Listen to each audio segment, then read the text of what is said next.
Hello dear students, welcome back to my channel physics SPC. Moving charges and magnetism का एक question. Are charge particle is moving in uniform magnetic field 2i plus 3j tesla if it has an acceleration alpha i minus k 4j metre per second square then the value of alpha will B.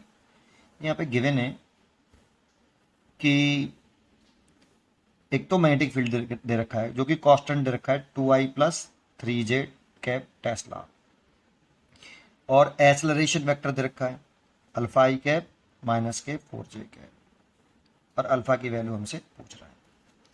देखो, जब कोई charge particle magnetic field में move करता है, move करे, charge particle भी हो और मैग्नेटिक फील्ड में मूव करे, तो उस पर मैग्नेटिक फोर्स लगता है।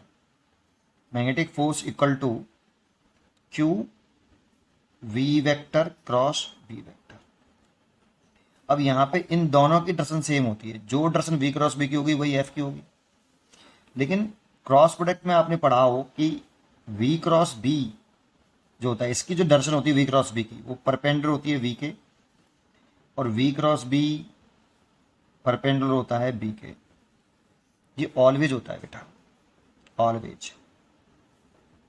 और देखो, v क्रॉस बी की डायरेक्शन और f की डायरेक्शन सेम होगी। अगर इन दोनों की डायरेक्शन सेम, तो v क्रॉस बी अगर v के परपेंडिकुलर है तो that is f perpendicular to v और एफ परपेंडिकुलर टू बी। ये काम का है यहाँ पे कि जो फोर्स है मैग्नेटिक फोर्स, वो मैग्नेटिक फील्ड के परपेंडिकुलर है। ठीक है। अच्छा, ये कैसे सर?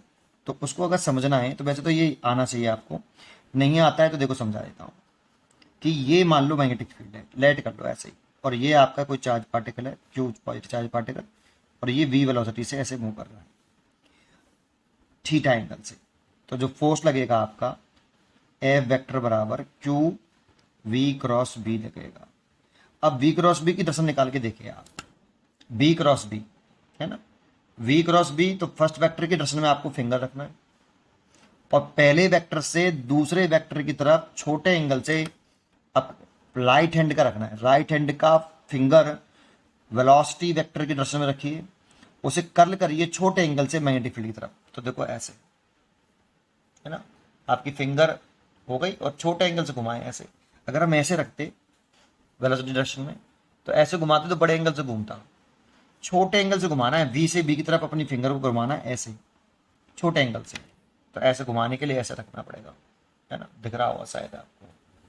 थोड़ा सा ऊपर करता हूँ इसको, अब दिख रहा होगा, है ना, वी क्रॉस बी ऐसे।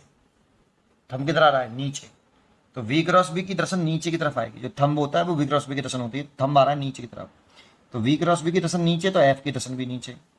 अब देखो, एफ वेक्टर की डायरेक्शन नीचे आ रही है, तो एफ वेक्टर की डायरेक्शन वेलोसिटी की भी परपेंडिकुलर आ रही है, और एफ वेक्टर की डायरेक्शन बी की भी परपेंडिकुलर आ रही है, और वी क्रॉस बी की डायरेक्शन भी नीचे ही है। वी क्रॉस बी की डायरेक्शन निकली है, जो डायरेक्शन वी क्रॉस बी की होती है वही एफ की होती है भाई। तो देखो, ये वाली बात आपको समझ में आ गई होगी, ये हमेशा होता है।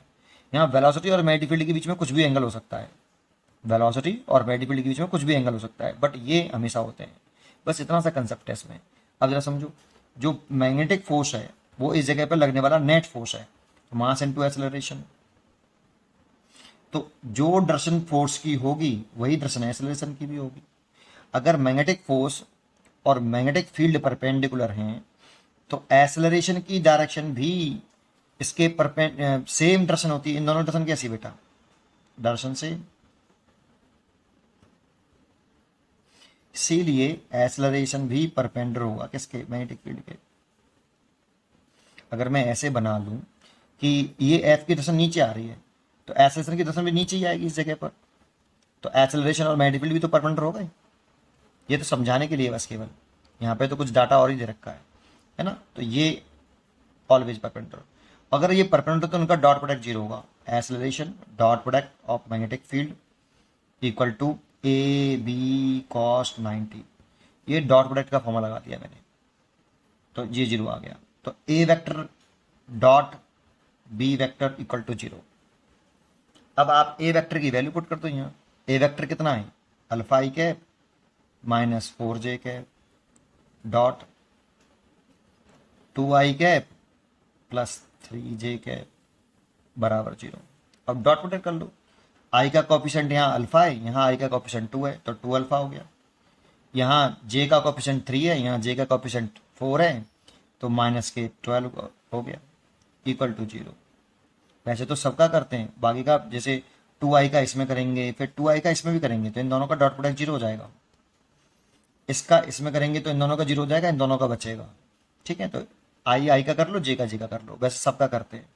यहाँ 2 अल्फा बराबर 12, तो अल्फा बराबर 6, अल्फा की वैल्यू 6, तो बी चॉइस इज करेक्ट। उम्मीद करता हूँ कि आपको ये जरूर समझ में आया होगा। पढ़ते रहिए और खुश रहिए।